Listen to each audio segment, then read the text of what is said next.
Good morning students, welcome back. So in last class we have learnt all the three units of measurement, meter of length, gram or kilogram for weight and liter for capacity. These all three units we have learnt till last class तक ये तीनों unit हमने पढ़े.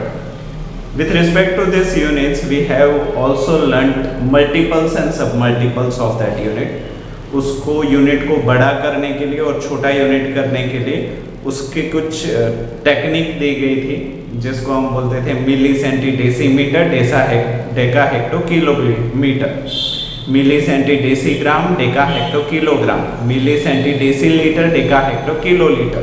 ठीक है, जिसमें हमने देखा कि जो मिली सेंटी है वो छोटे यूनिट्स हैं और किलो वगैरह बड़े यूनिट हैं, और कन्वर्जन भी हमने सीखा. ठीक है, तो आज हम कुछ नॉर्मल नंबर्स वाले प्रॉब्लम करेंगे जिसके अंदर कोई यूनिट नहीं है. ठीक है, बट फिर भी इसको हम मल्टीपल या सब मल्टीपल बोल सकते हैं, जैसे कि milli centi deci number, deca hecto kilo number. ठीक है, तो नंबर के लिए भी इस चीज़ को आप कर सकते हो, ज़्यादा कुछ फर्क पड़ेगा. तो ऐसे ही कुछ प्रॉब्लम्स आज हम करते हैं. We are directly moving for example number 17. काफ़ी इजी प्रॉब्लम है. What does it say? In an election हो रहा है. इलेक्शन आप सभी को पता है कैसे होता है. आपका क्लास मॉनिटर का भी इलेक्शन होता है कि नहीं? बड़े तौर पे सोसाइटी का भी इलेक्शन होता है कि कौन सब डिसीजन लेगा, है कि नहीं? तो इलेक्शन में आपने देखा है कि लोग वोट डालते हैं कि मुझे ये आदमी पसंद है, उसको मैं पसंद कर रहा हूँ, तो उसके लिए मैं वोट डालूंगा. ठीक है, किसी दूसरे आदमी को दूसरा इंसान पसंद है तो वो उसके नाम का वोट डाल रहे हैं, और ये वोट एक बॉक्स में पड़ते हैं इस तरीके के. उस बॉक्स में से सारे वोट गिने जाते हैं कि भाई ए को कितने वोट मिले, बी को कितने वोट मिले. जिसको ज्यादा वोट मिले हैं वो विनर है कि नहीं? तो ऐसा ही कुछ इलेक्शन यहाँ पे चल रहा है. In an election the winning candidate registered, जो जीतने वाला इंसान है उसको 6,86,700 वोट्स मिले हैं. 6,86,700 वोट मिले हैं जीतने वाले. एंड हिज नियरेस्ट राइवल, और उसके नजदीक में जो विरोधी है उसको कितने वोट्स मिले हैं? 4,36,300. मतलब ऑब्वियस सी बात है 6 लाख वाला जीत गया है, 4 लाख वाला सेकंड पोजीशन पे है. By what margin did the winning candidate what the election? तो ये जो जीतने वाला है उसको ये नजदीक वाले जो सेकंड नंबर है उससे कितने ज्यादा वोट्स मिले हैं. How much more vote he gain to beat him. ठीक है, इसको हराने के लिए कितने ज्यादा वोट इसको मिले हैं. तो ऑब्वियस सी बात है इसमें से इसको सब्ट्रैक्ट कर दोगे तो आपको मार्जिन मिल जाएगा, कितने मार्जिन से जीता. समझ में आ गया? तो मान के हम चलते हैं कि जो विनर कैंडिडेट है उसको हम ए नाम दे देते हैं. ए के वोट से 6,86,700. जो सेकंड पोजीशन पे है उसको हम बी नाम दे देते हैं 4,36,300. सो हमें मार्जिन चाहिए तो हमें डिफरेंस निकालना पड़ेगा. So the difference between winner and runner up. Runner up का मतलब होता है उसके बाद तुरंत जो नंबर आता है वो रनर अप इज कितना होगा? तो a माइनस b, 6,86,700 माइनस 4,36,300. तो यहाँ पे लिख देता हूँ 6,86,700. यस, माइनस जो रनर अप है उसके 4,36,300 है कि नहीं? चलो सब्ट्रैक्शन कर लेते हैं. 0 minus 0 is 0, 0 minus 0 is 0, 7 minus 3 is 4, है कि नहीं? यहाँ पे comma. 6 minus 6 is 0, 8 minus 3 is 5, comma. 6 minus 4 is 2. है कि नहीं? तो कितने मार्जिन से जीता? 2,50,400 वोट ज्यादा मिले हैं जीतने वाले को हारने वाले के कंपैरिजन में। हारने वाले से 2.5 लाख वोट ज्यादा है। तो अभी हम क्या लिखेंगे? एक लाइन लिखेंगे, bye 2,54,400 did the winning candidate won the election। जीतने वाला 2,50,400 वोट से जीता है। ठीक है, तो ये आपके क्वेश्चन का आंसर था। वीडियो को पॉज करके इसको लिख लीजिए। इसी से रिलेटेड प्रॉब्लम मैं अभी आपको होमवर्क में दे रहा हूं। सो वीडियो को पॉज करो और इसको लिखो। चलिए, similar kind of problem is that. इस प्रॉब्लम को कैसे सॉल्व करना है मैं समझाऊंगा और उसको आप खुद से कोशिश करेंगे घर। सेम ही टाइप का प्रॉब्लम है जैसा कि हमने यहाँ पे एग्जांपल में लिया। It is from exercise 1.3। What does it say? In an election, यहाँ पे भी इलेक्शन चल रहा है। द विनिंग कैंडिडेट गॉट, जो जीतने वाला है वो कितने वोट्स उसे मिले हैं? 7,26,249 जो जीता। उसके बाद इन्होंने क्या लिखा है? 726 वोट्स। His nearest rival, उसके सबसे नजदीक, मतलब उसके जितने वोट उतने नहीं बट उसके नजदीक जो सेकंड पोजीशन पे आया है उसको कितने वोट मिले हैं? 5,26,351 वोट्स।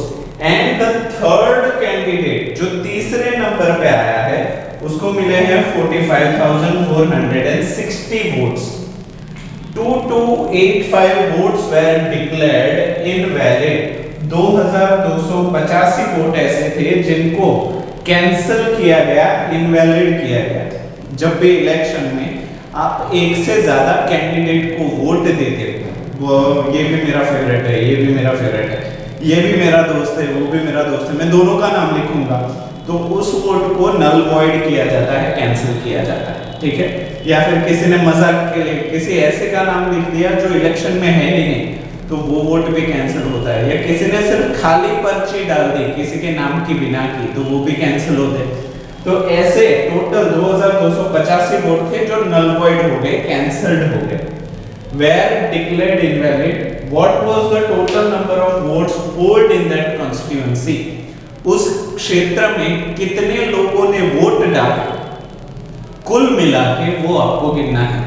इससे पहले जो प्रॉब्लम था उसमें मार्जिन निकालना था, तो हमने सब्सट्रैक्शन किया। यहाँ पे हमें टोटल वोटर काउंट करने हैं, कितने लोगों ने वोट डाला है वो काउंट करना है। तो यहाँ पे क्या होगा? सीधा सीधा एडिशन हो जाएगा। किन किन चीजों का? 7,26,249 प्लस 5,26,351 प्लस 45,460 प्लस 2,285। तो इन सभी का एडिशन करो, जो आपको आंसर मिल रहा है वो आपके टोटल वोट्स हैं उस कॉन्स्टिट्यूशन में जो लोगों ने डाले हैं। उतने लोग वहां पे रहते हैं या फिर उतने लोग वोट करते हैं, ऐसा आप बोल सकते हैं। ठीक है, तो आई होप ये प्रॉब्लम आपसे हो जाएगा। ओके, तो दूसरे काइंड का प्रॉब्लम, दूसरे तरीके का प्रॉब्लम अभी हम करने जा रहे हैं। ओके, चलिए next problem. Saini book stores, example number 18 from your textbook. Saini book store, एक साइनी बुक स्टोर, साइनी नाम का कोई दुकान है किताबों की। सोल्ड बुक्स वर्थ, उन्होंने किताबें बेची, कितने रुपए की? 3,25,645, 3,25,645 रुपए की बुक्स उन्होंने बेची। ठीक है, in that first week of a month, कोई भी महीना पकड़ लो, जनवरी फरवरी, जनवरी पकड़ लो, जनवरी के पहले ही हफ्ते में, पहले ही वीक में उन्होंने 3,25,000 की किताबें बेची। ठीक है, कि कौन से वीक में? पहले वीक में, फर्स्ट हफ्ता। ठीक है, of a month. And book worth, और बुक जिनकी प्राइस थी 5,01,496, 4,01,496, यहाँ पे 3 लाख थी, अभी कितनी हो गई? 5 लाख हो गई। उसका मतलब उन्होंने ज्यादा किताबें बेची। कब? इन द सेकेंड वीक, दूसरे हफ्ते में, सेकेंड वीक के अंदर 5 लाख की किताबें बेची। चलो ये तो हमें समझ में आ गया। अभी वो पूछना क्या चाहते हैं, how much was the sale for the 2 weeks together. अगर दोनों हफ्तों का हम मिला दें तो टोटल कितने रुपए की किताब बेची। तो इन सवाल का जवाब आपको पता ही है, आपको इसको और इसको ऐड करेंगे तो दोनों हफ्तों का एक साथ कितनी किताबें बेची वो पैसे हमें मिल जाएंगे। ठीक है, तो ये तो हम कर सकते हैं। दूसरा, in which week was the sale greater than. Greater, कौन से हफ्ते में ज्यादा किताबें बेची गई। ऑफ कोर्स यहाँ पे 3 लाख है, यहाँ पे 5 लाख है, तो ऑफ कोर्स सेकंड हफ्ते में ज्यादा किताबें बेची गई। एंड बाय हाउ मच, कितने ज्यादा रुपए की। मतलब पहले हफ्ते में 3,25,000 था, दूसरे में 5 लाख हो गया, तो कितने ज्यादा रुपए की किताबें बेची गई। तो 3,25,000 से ज्यादा कितने की ये 5 होगा। तो यहाँ पे क्या करना पड़ेगा, सब्ट्रैक्शन 501,496 माइनस 325,645 ऐसे करना पड़ेगा। चलिए एक एक करके करते हैं। तो यहाँ पे how much was the sale for the 2 weeks together. तो वीक 1 यहाँ पे क्या है, वीक 1 जिसमें कितनी बेची गई 3,25,645। वीक 2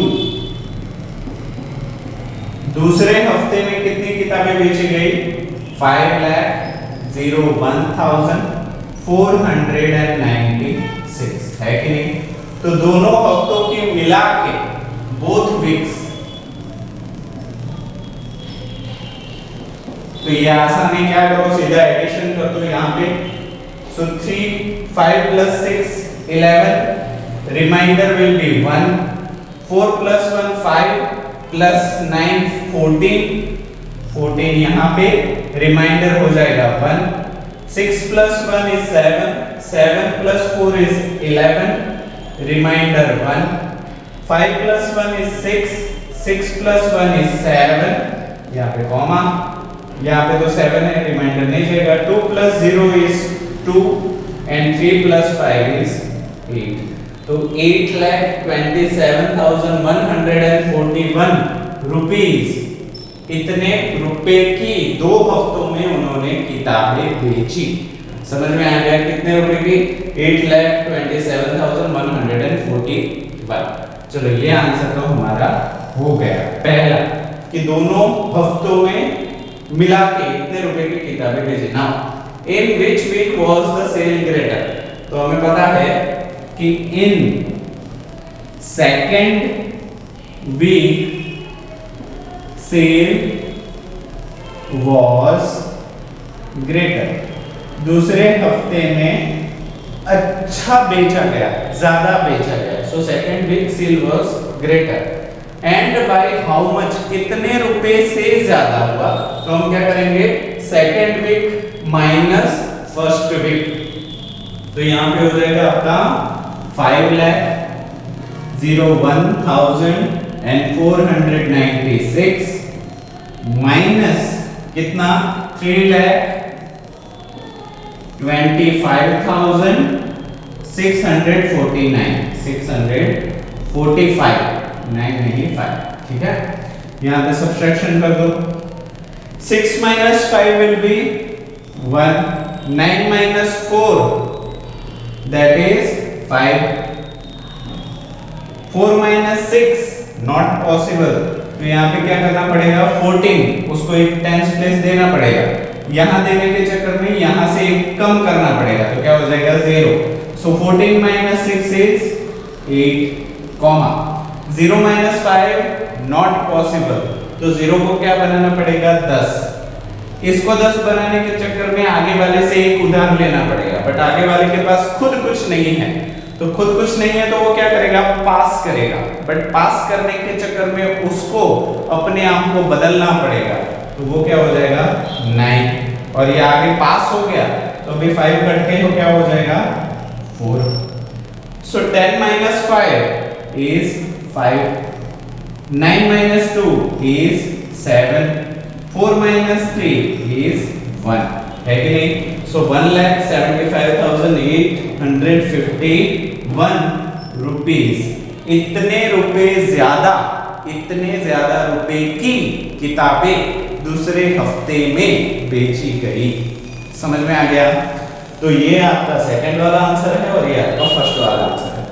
वीडियो को पॉज करके इसको पूरा अच्छे से लिख लो। इसी के जैसा एक प्रॉब्लम मैं आपको दे रहा हूं होमवर्क में। ओके, चलिए, homework will be after this question. इसको भी मैं समझा देता हूं ताकि it will be helpful for you, ठीक है? और एक ही प्रॉब्लम होमवर्क में दे रहा हूं। So it is example 24। Similar kind of problem is there. एक सुकुमार है, क्या नाम है? सुकुमार। सुकुमार के पास कहीं से 10 लाख रुपए आ गए। कहां से? कहीं से भी, उसको लॉटरी लगी या फिर उसके पापा ने दिए। पर उसके पास कितने रुपए हैं? सुकुमार हैड 10 लाख रुपीस, उसके पास 10 लाख रुपए थे, ठीक है? With him he purchased a colour TV, उसने उन पैसों में से कलर टीवी खरीदा फॉर 16,850। कितने रुपए का? 16,850 रुपए का कलर टीवी खरीदा। किस में से? जो उसके पास 10 लाख रुपए थे उसमें से। तो एक कलर टीवी उसने खरीद लिया, ओके? उसके बाद क्या खरीदा? और मोटरसाइकिल, क्या खरीदा? एक गाड़ी खरीदी, बाइक खरीदी। और वो बाइक कितने रुपए की थी? Motorcycle for 45,000। 45,000 की मोटरसाइकिल उसने खरीदी, ठीक है? अभी भी वो रुका नहीं, उसने और खर्चा किया। एंड अ फ्लैट, अपार्टमेंट लिया, फ्लैट लिया। कितने रुपए का? 8,70,000, 8,70,000 का उसने फ्लैट भी खरीदा, ठीक है? Now what is the question? How much money was left with him? अभी उसके पास इतना खर्चा करने के बाद कितने रुपए बचे हैं, ठीक है? तो इसको हम दो हिस्सों में करते हैं। पहला हिस्सा, उसने कितना खर्चा किया, ठीक है? और दूसरा हिस्सा, खर्चा करने के बाद उसके पास कितने रुपए बचे, ठीक है? सो टोटल एक्सपेंडिचर, यहां पे मैं क्या लिख रहा हूं? टोटल एक्सपेंडिचर,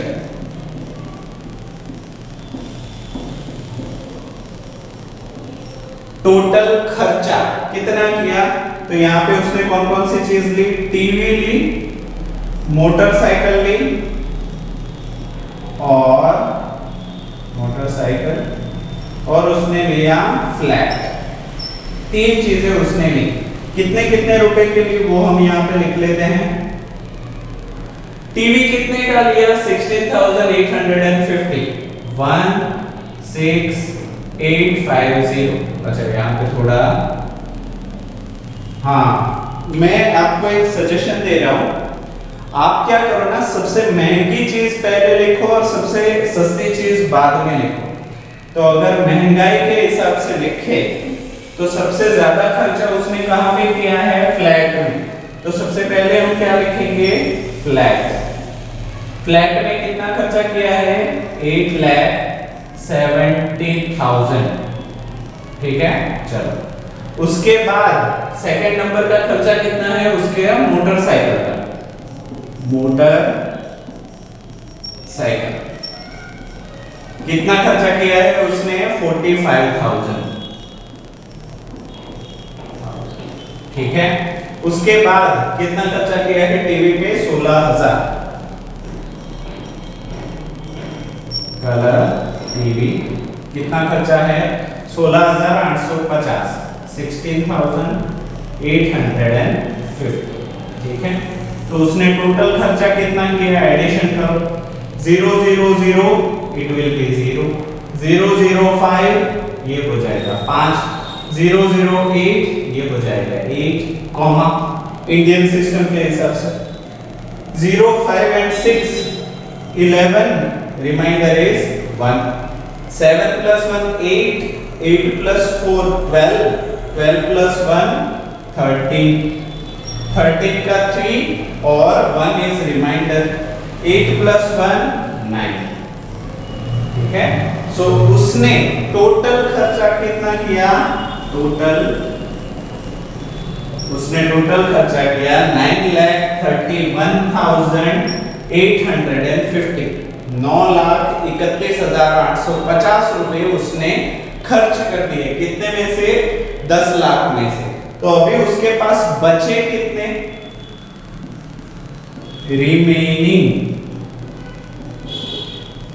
रिमेनिंग कितने बचे?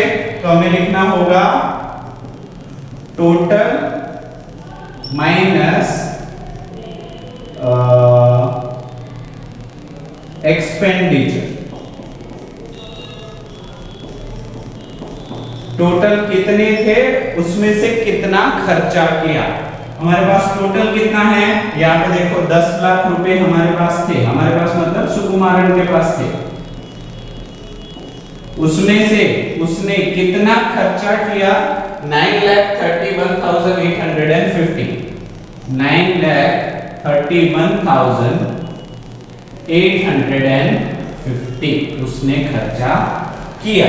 अभी कितना बचा? सब्ट्रैक्शन करो। 0 minus 0 is 0, 0 minus 5 not possible, 0 is smaller than 5। तो यहाँ पे उसको क्या करना पड़ेगा? 10 बनाना पड़ेगा। इसको 10 बनाने के चक्कर में उसको आगे से एक उधार लेना पड़ेगा, बट आगे वाला खुद नहीं है उसके पास, तो वो खुद क्या बन जाएगा? 9 बन जाएगा और वो पास ऑन कर लेगा। मेरे पास नहीं है, आगे वाले से ले। तो आगे वाला भी कुछ नहीं है उसके पास, तो वो भी पास ऑन करता है, बट जब भी वो पास ऑन करेगा वो 9 बन जाएगा और बोलेगा आगे वाले से ले ले। आगे वाला भी 0 है तो वो भी 9 बन जाएगा, बोलेगा आगे वाले से ले। ये भी 0 है, बोला 9 आगे वाले से ले। अभी इसके पास 1 है, वो 1 वो दे देता है, तो वो खुद क्या बन जाएगा? 0। समझ में आया? तो अभी सब्ट्रैक्शन पॉसिबल हो रहा है। 10 minus 5 is 5, 9 minus 8 is 1, है कि नहीं?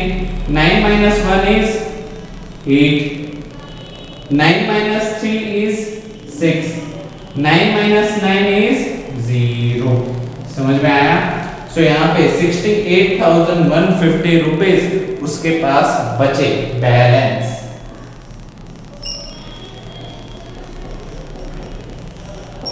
68,150 रुपए उसके पास बचे। अभी वो अगर समझदार होगा तो उसको बचा के रखेगा, खर्चा नहीं करेगा, क्योंकि सेविंग ही आपको आगे लेके जाती है। तो ये इतना भी उड़ा देगा तो उसके पास बचेगा क्या? 10,000 रुपए तो चले गए। फ्लैट तो गिर जाएगा, मोटरसाइकिल तो खराब हो जाएगी, टीवी तो खराब हो जाएगा। तो खामखा खर्चा क्यों करना है? इससे अच्छा वो खाने पीने में खर्च करता है कि नहीं? फिर भी उसके पास कितने पैसे बचे? 68,150 रुपीस उसके पास बचे।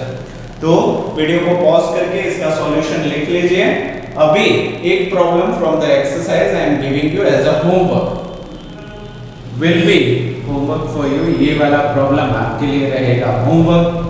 क्या है? It is from exercise 1.3 first problem. ठीक है? अ मर्चेंट, एक व्यापारी है जिसके पास हैड मतलब थे, कितने थे? 80,290 रुपीस। उसके पास 80,290 रुपए थे। He placed an order for purchasing 50 ceiling fans। उसने ऑर्डर किया परचेस करने के लिए कितने? 50 सीलिंग फैन। सीलिंग मतलब जब ऊपर लगाते हैं ना सीलिंग पे, तो उसको हम सीलिंग फैन बोलते हैं, छत पे लगाने वाले पंखे। तो उसने कितने पंखे चाहिए? उसको 50 पंखे चाहिए। एट कितने पैसों में? 1200 रुपीज ईच। एक पंखे की कीमत 1200 रुपए है, ऐसे उसको 50 पंखे चाहिए। तो इसको करोगे कैसे? 1200 इंटू 50, 1200 मल्टीप्लाइड विथ 50। तो आपका जो आंसर आएगा दैट इज योर कॉस्ट। उतना खर्चा होगा व्यापारी को। How much money will be left with him after the purchase. तो अगर ये खरीदारी करता है 1200 रुपए के 50 पंखों की, तो कितना खर्चा उसको होगा और खर्चा होने के बाद कितने रुपए उसके पास बचेंगे। ठीक है? तो ये वाला प्रॉब्लम मैं आपके लिए छोड़ रहा हूँ। कैसे करना है? 1200 into 50, जो आंसर आए उस आंसर को 80,290 में से सब्ट्रैक्ट करना है। जो जवाब बचेगा उतने पैसे व्यापारी के पास बच जाएंगे। ठीक है? तो आई होप ये वाले आप सॉल्यूशन कर लोगे। ठीक है, आज के लिए हम इतना ही रखते हैं। कुछ और प्रॉब्लम्स हैं जिसको हम नेक्स्ट क्लास में कवर अप करेंगे, ठीक है। सो आई होप ये आज का वीडियो आपके लिए अंडरस्टैंडेबल रहा होगा, सारी चीज़ें समझ में आई होगी, और जो भी होमवर्क है वो भी आप रेगुलरली कर रहे हो, क्योंकि कुछ लोग मुझे नहीं भेज रहे, ठीक है। तो अगर नहीं भेज रहे हो तो स्कूल जब स्टार्ट होगा तब बहुत सारी पनिशमेंट मैंने रेडी रखी है, तो वो पनिशमेंट के लिए आप तैयार रहिए, ओके। सो आज के लिए इतना ही। We will continue in the next class, and thank you for watching the complete video.